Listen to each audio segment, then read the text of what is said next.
Dear students.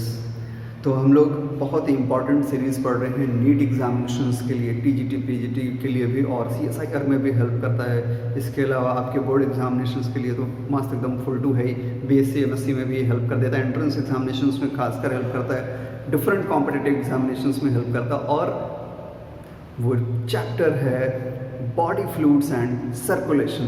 ये next part है जिसमें हम डबल सर्कुलेशन की बात करेंगे। ऑलरेडी इसको आप समझ चुके हैं डबल सर्कुलेशन क्या होता है, बस हम एनसीईआरटी कंटेंट को अच्छे से कंप्लीट करेंगे।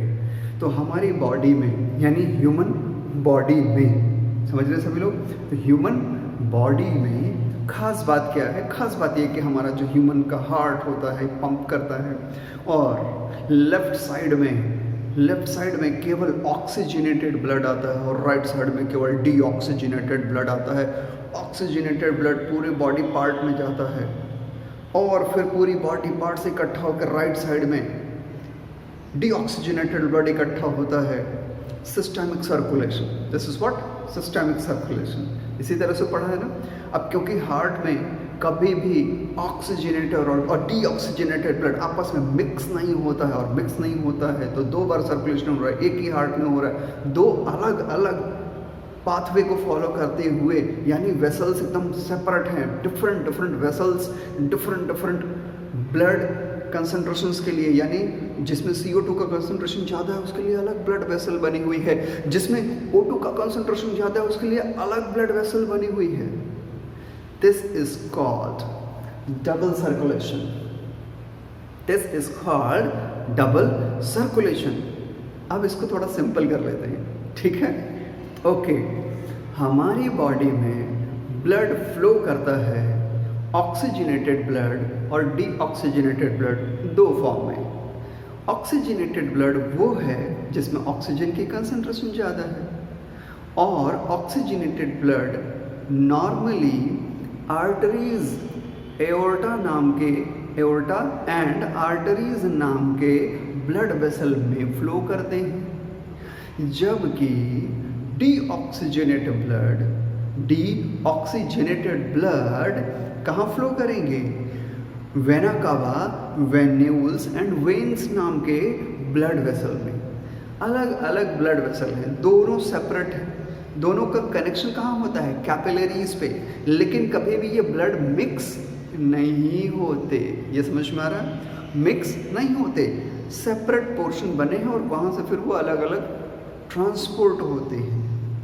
am I clear? तो यही हो गया डबल सर्कुलेशन, यानी वेसल्स बिल्कुल बटी हुई है, ठीक है। अब वेसल्स बट गई है तो आपने देखा क्या, एक तो वेन है और दूसरी वेसल यहाँ कौन है? आर्टरी है, जिसका हम नाम ले रहे हैं, है ना, वेन एंड आर्टरी। सो अब आप फिगर भी देखिए और समझिए भी। बेसिक प्लान की बात करें तो बेसिक प्लान वेन और आर्टरी दोनों का बिल्कुल सेम होता है। दोनों में 3 लेयर्स, आपको साफ साफ बढ़िया एकदम दिख रहा होगा, एकदम कलरफुल फिगर है। तो 3 लेयर्स प्रेजेंट होती हैं। एक सबसे बाहर की ट्यूनिका एक्सटर्ना, ठीक है, और सबसे अंदर की ट्यूनिका इंटाइमा, और इन दोनों के बीच में ट्यूनिका मीडिया। समझ में आ रहा है? ट्यूनिका इंटाइमा जो सबसे अंदर है, बीच में है ट्यूनिका मीडिया, और सबसे बाहर है ट्यूनिका एक्सटर्ना। अब देखिए, जो सबसे अंदर होती है, तो सबसे अंदर की जो लेयर होती है ट्यूनिका इंटाइमा, वो स्क्वैमस एपिथेलियम से बनी होती है, जबकि जो मिडिल लेयर है वो स्मूथ मसल और इलास्टिक फाइबर से बनी होती है, यानी ट्यूनिका मीडिया की बात करें।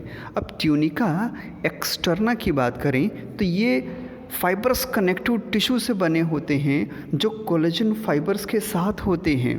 तो बेसिक प्लान यही होता है। ये अच्छे से समझ में आ गया? इस वेन और आर्टरी में जो तीनों लेयर हैं, बेसिक प्लान यही है। डिफरेंस क्या है फिर? देखिए, डिफरेंस ये है कि आर्टरीज में वॉल्व्स थोड़े कम होते हैं, वेन्स में थोड़े ज़्यादा होते हैं। कारण आपको पता है, क्योंकि आर्टरीज जो हमारा पंपिंग ऑर्गन है हार्ट, वहाँ से एओर्टा निकलता है और वो काफ़ी प्रेशर के साथ निकलता है, और ऑक्सीजनेटेड ब्लड है, पूरी बॉडी में उसको फ्लो होना है। अगर पूरी बॉडी में फ्लो होना है तो हिंड्रेंस कम होना चाहिए ना, अवरोध कम होने चाहिए, है ना। बार बार कोई रोकेगा, जैसे ही आप स्पीड में चला रहे हो वैसे कोई रोक दे, अरे रुको यार थोड़ा रुक के चलो, तो लेट हो जाएंगे, यानी फ्लो स्लो हो जाएगा। So to avoid the slow flow थोड़ा सा कम वॉल्व प्रेजेंट होगा तो अच्छा रहेगा। अब वेन्स में क्या है, वहाँ तो डीऑक्सीजनेटेड ब्लड है, अच्छी बात है, जाए तो बिल्कुल हार्ट की ओर जाए तो, लेकिन वापस बिल्कुल ना आए भाई साहब, आपकी वापस ज़रूरत नहीं है, बहुत उत्पात मचा लिए, आप जाइए दिल के पास, दिल आपके साथ जो मन में आप वो करे, वो दिल की मर्जी है, वो दिल की बात होगी, है ना। वो हार्ट समझ लेगा आपके साथ क्या करना है, पल्मोनरी सर्कुलेशन में भेजना है। वेरी गुड, ठीक है, तो समझ में आ गया। ये तो बेसिक डिफरेंस हो गया। दूसरा बेसिक डिफरेंस क्या है, आप अगर फिगर देख रहे हैं तो आपको समझ में आ रहा होगा क्या। दूसरा बेसिक डिफरेंस आपको बहुत साफ साफ दिख रहा होगा ट्यूनिका मीडिया में, है ना। ट्यूनिका मीडिया आप देख रहे हैं किस में मोटी है, आर्टरीज में। आर्टरीज की ट्यूनिका मीडिया मोटी है कंपैरेटिवली वेन के। कारण बिल्कुल साफ है, क्योंकि जो आर्टरीज हैं उन पे ज़्यादा प्रेशर अप्लाई होने वाला है, ज़्यादा प्रेशर पड़ने वाला है। अब ज़्यादा प्रेशर होगा, ज़्यादा प्रेशर अप्लाई होगा तो थोड़ी सी ज़्यादा इलास्टिक नेचर की होनी चाहिए, और उसमें प्रेशर को सहने लायक पावर होनी चाहिए, मतलब कि उसके अंदर स्ट्रेंथ होनी चाहिए। यस, तो ये है बेसिक प्लान, आपके समझ में आ गया, ठीक है। तो डबल सर्कुलेशन भी समझ गए और इसको भी समझ लिया। आप एक और फिगर देखिए, इसमें साफ साफ आपको दिखेगा कि हार्ट से डीऑक्सीजनेटेड ब्लड निकलता है और जाता है लंग्स में, और फिर लंग्स से इकट्ठा वो ऑक्सीजनेटेड हो करके एक्सचेंज होने के बाद वापस हार्ट में चला जाता है। तो ये जो पाथ बन गया उसको हम कहते हैं पल्मोनरी सर्कुलेशन। क्या, पल्मोनरी सर्कुलेशन। ऑलरेडी आप लोगों ने इस चीज़ को पढ़ लिया, यस आई नो, ठीक है, बस बहुत जल्दी खत्म हो जाएगा। और दूसरा पाथ आप देख रहे हैं कि ऑक्सीजनेटेड ब्लड हार्ट से निकल रहा है, वो ब्रेन की ओर भी जा रहा है, बॉडी पार्ट्स में जा रहा है, फिर वहाँ पे यूटिलाइज हो जा रहा है, और वेन्स और वेना कावा के थ्रू राइट साइड में अचीव हो जा रहा है, वहाँ पे लंग्स इन्वॉल्व नहीं हो रहे हैं। सिस्टमिक सर्कुलेशन क्या है, सिस्टमिक सर्कुलेशन। ठीक इसी तरह से फूड का डाइजेशन होता है, इंटेस्टाइन में जाता है, स्मॉल इंटेस्टाइन में माइक्रोविलाई है जहाँ पे एब्जॉर्प्शन होता है, हेपेटिक पोर्टल वेन्स, समझ में आ रहा है। हेपेटिक पोर्टल वेन्स हैं जो डाइजेस्टेड फूड को कैरी करते हैं लीवर तक, और फिर वहाँ से वो मेन वेना कावा में जाके मर्ज होता है। ये समझ में आ रहा है। इसी तरह से किडनी के साथ है, पहले किडनी में जाते हैं, फिल्टर होते हैं, और उसके बाद फिर वो मेन वेन सिस्टम में जाके जुड़ते हैं। अफरेंट डिफरेंट आर्टेरियोल आप लोगों ने पढ़ा होगा, वो बाद में जाके वेन में जुड़ते हैं, यूज़ हो जाता है, उसका CO2 अच्छे से यूज़ हो जाता है।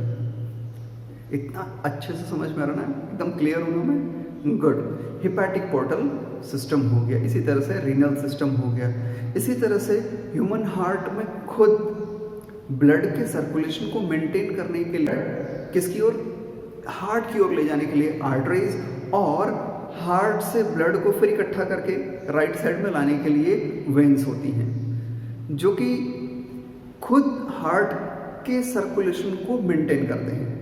कोरोनरी सर्कुलेशन क्या कहते हैं उसको, कोरोनरी सर्कुलेशन। तो आपने कोरोनरी सर्कुलेशन देखा, पल्मोनरी सर्कुलेशन देखा, सिस्टेमिक सर्कुलेशन देखा, हिपैटिक पोर्टल के सर्कुलेशन को भी देखा। क्या देखा, यही देखा कि एक तरफ ऑक्सीजनेटेड ब्लड है और दूसरी तरफ डीऑक्सीजनेटेड ब्लड है, और ये वेसल्स में बिल्कुल क्लियरली और सेपरेट रीजन में आसानी से आइडेंटिफाई हो रहे हैं, ठीक है। इसीलिए ये डबल हार्ट सर्कुलेशन है। समझ में आ गया। तो इसमें अगर अब कहीं भी कोई कंफ्यूजन है आप लोग पूछ सकते हैं। Thank you very much.